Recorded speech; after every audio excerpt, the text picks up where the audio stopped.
lads, give your heart and soul. Run lads, shoot lads, give us all a go. Run lads, shoot lads, you can do it yet. Come on Newport County, oh, bang it in the net.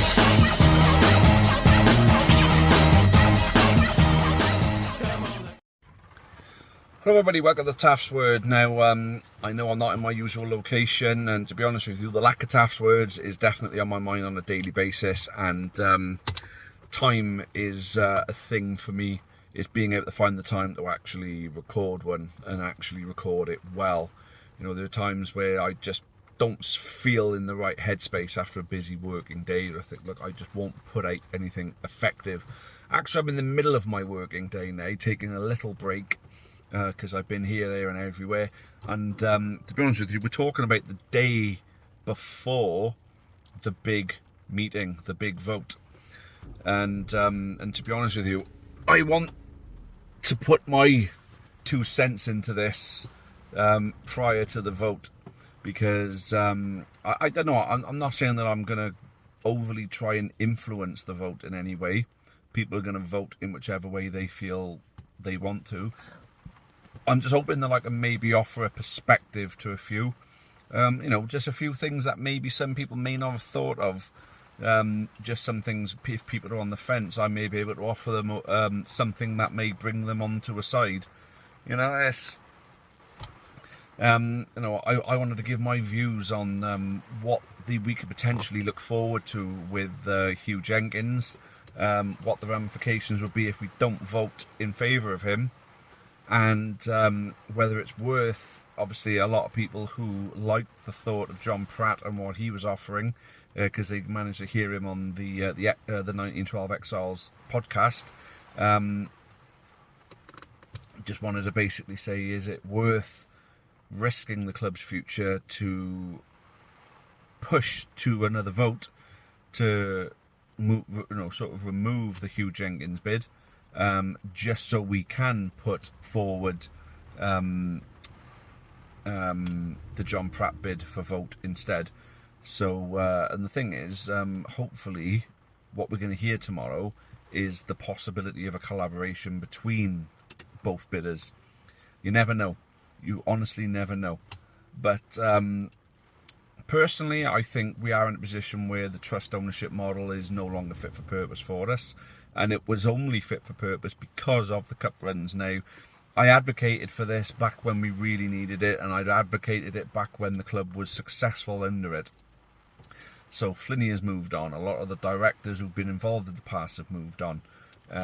There's a lot of people, you know, who have been vocal over the years about the conduct of directors, past and present, and you know, some displeasure about the way the club has been run. Personally, I think we're in a position where we're fans owned, we elect a board, and unfortunately, maybe with one or two, the power that they got at the club got to their head a little bit, and it wasn't something that they were overly willing to relinquish anytime soon. Now, given the current financial climate of the club, I believe it's something that you know, it's no longer a choice. It is a matter of, and the trust have even admitted it themselves, that the current model is just not fit for purpose. We cannot move forward as a football club as it currently is.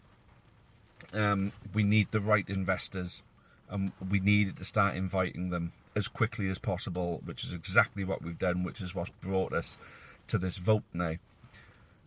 I think if Hugh Jenkins had taken up the opportunity to discuss his bid, maybe people would feel the same way about it as they did about John Pratt. Now, I like John.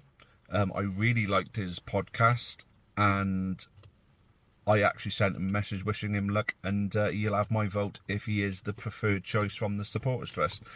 I'm going to get onto that before I do anything else. Now, it has been my understanding that they are following a process laid out by Supporters Direct, or the Football Supporters Association, the FSA.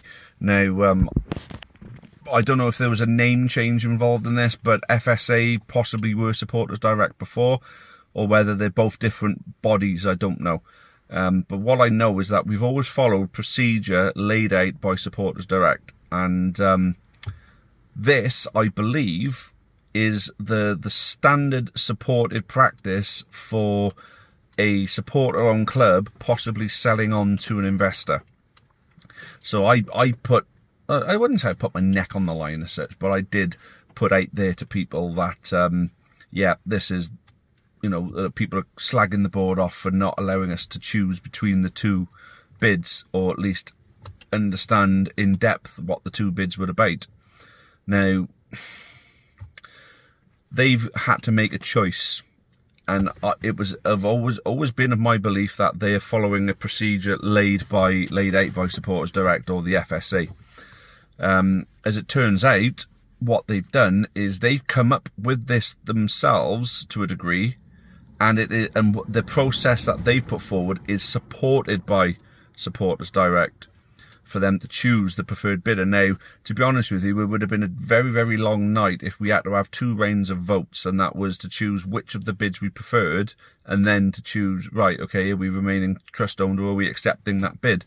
Because it requires a 75% majority for it to pass, there may have been too much of a split between the bids. Personally, I don't think there would have been many looking to remain trust-owned, but the requirement of a 75% majority means that it wouldn't have been a viable thing to have 2 bids put forward, because I don't think you would have got a 75% majority. I think it would have been a bit too evenly split, and you wouldn't have got a majority, or the majority that was required. So that's that. So I'm glad they're doing it in the way they are, and my feeling is, even though the prospect of what John Pratt was offering, with regards to a strong financial injection and tapping into the American markets, that there would have been very, very tasty indeed, which is why I still hope there's an opportunity for John and Dan to get involved with Hugh Jenkins. But for me, the fact that Hugh Jenkins lives in South Wales, and whoever's part of his group or consortium would also be South Wales, or at least local-ish to Newport. The fact is, he has led Swansea from the bottom of our current division to the Premier League. Obviously, I know they got relegated back to the Championship before he ultimately left, but he got them there, and they won a League Cup and got to play in Europe the season after as well. And they actually had a reputation for the standard of football they were playing. Obviously, they had the right philosophy at the football club. Obviously, the manager dictates a lot of things, but they had very successful managers like your Laudrups and your Roberto Martinez's and Brendan Rodgers of the world. The recruitment of a manager was superb. Thankfully, we've already got a good manager in place. Whether he'll get recruitment support, because their player recruitment was also very good. Whether they'll talk to him about sticking to a philosophy of football, that this is Newport County and this is the county way, or the Coughlin way, which is, I was thinking of doing another Taff's word based, Coughlin ball, but, it's like, finding the time to do all this. But I've literally had to find the time today. I got a quick 15-minute break to record this, put it out to you guys just to see what you think. So I'm going to tell you the way that I'm voting. I'm going to the meeting. I'm a trust member. I'm a gold member. I'm going to the meeting, and I'm definitely 100% voting in favour of the Hugh Jenkins bid. And that is because I am not willing to put the club's future on the line because I fell in love with someone on a podcast. Now, I really like John, and I really, really hope he gets involved, but the future of the football club is too critical to waste an opportunity to get someone involved like Hugh Jenkins. I mean, Well, would I have been disappointed if the Hugh Jenkins one wasn't the one that was chosen? No, I'd have been happy enough with John. In fact, I had a personal preference for John. Either way, though, my preference is one of them over remaining trust-owned, or one of them now rather than delaying the process any further. So hopefully people will wise up enough to realise we need this. Hugh Jenkins is a known person. He's not an unknown rogue looking to just waltz in. Another thing as well is because John and Dan don't have a current previous involvement in football, there's the FA's fit and proper persons check for ownership of football clubs. Whether Hugh Jenkins still passes that, or whether the process of getting anyone else involved in the consortium is a lot quicker and swifter and smoother because of Hugh Jenkins, I don't know.